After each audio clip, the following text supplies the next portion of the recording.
আসসালামু আলাইকুম। আজকে নিয়ে চলে এসেছি ঈদ উৎসবের পিঠা ঝাঁকা পিঠা বা ঝোপা পিঠা যেটাই বলে না কেন, অসংখ্য ছিদ্রর যে সিরিঞ্জ পিঠাটা হয়, তার জন্য আমি এখানে সেদ্ধ চালের গুঁড়া করে খুব ভালো করে পাতলা কাপড় দিয়ে চেলে নিয়েছি আর সেটাকে ফুটন্ত গরম পানি দিয়ে মেখে নিচ্ছি। আর এখানে স্বাদ মতো লবণটা অ্যাড করে দিয়েছি।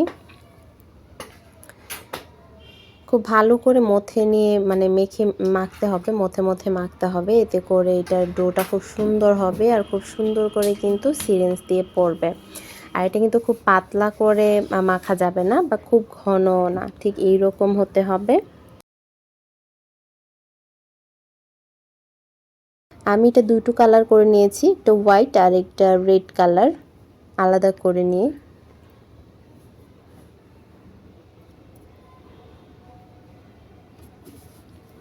এবারে কলাপাতা নিয়ে কলাপাতা খুব ভালো করে ধুয়ে মুছে নিয়েছি। একটা একটা করে এবার পিঠাগুলো তৈরি করা হচ্ছে। খুব ইজি এই পিঠাটা তৈরি করা আর খুব দ্রুতই কিন্তু এই পিঠাটা তৈরি করা যায় আর এটা খেতেও কিন্তু খুবই মজার হয়ে থাকে। যারা খেয়েছেন তারা অবশ্যই জানবেন, খুব সহজ এই পিঠাটা।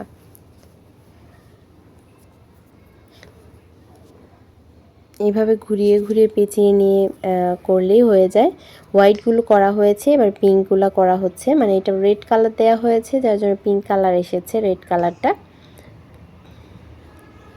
আর একটা একটা করে করে রাইস কুকারে আমি এগুলোকে ভাপিয়ে নিচ্ছি। আপনারা চাইলে পাতিলেও কাপড় বেঁধে ভাপিয়ে নিতে পারেন, যার যেভাবে সুবিধা সে সেভাবেই করতে পারেন। তবে রাইস কুকারে আমার কাছে খুব সহজ লেগেছে, আমি রাইস কুকারেই করে নিয়েছি। আর এখানে রোদেও শুকাতে দিয়ে দেওয়া হয়েছে। এটা খুব বেশি সময় লাগে না, একটু কড়া রোদ হলে কিন্তু খুব তাড়াতাড়ি এটা শুকিয়ে যায়। এক পাশ শুকিয়ে গেলে আরেক পাশ উল্টে দিলেই হয়।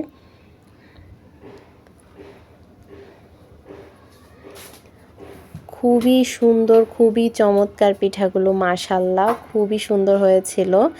তো আপনাদের ভালো লাগলে আপনারা ওইভাবে তৈরি করতে পারেন। অনেকে দেখা যায় না পারার জন্য ঈদের আমেজটা উপভোগ করতে পারেন না, তো খুব সহজভাবে এভাবে তৈরি করতে পারবেন। আমি যেভাবে দেখিয়ে দিয়েছি। ধন্যবাদ সবাইকে, ভালো থাকবেন সবাই, আল্লাহ হাফেজ।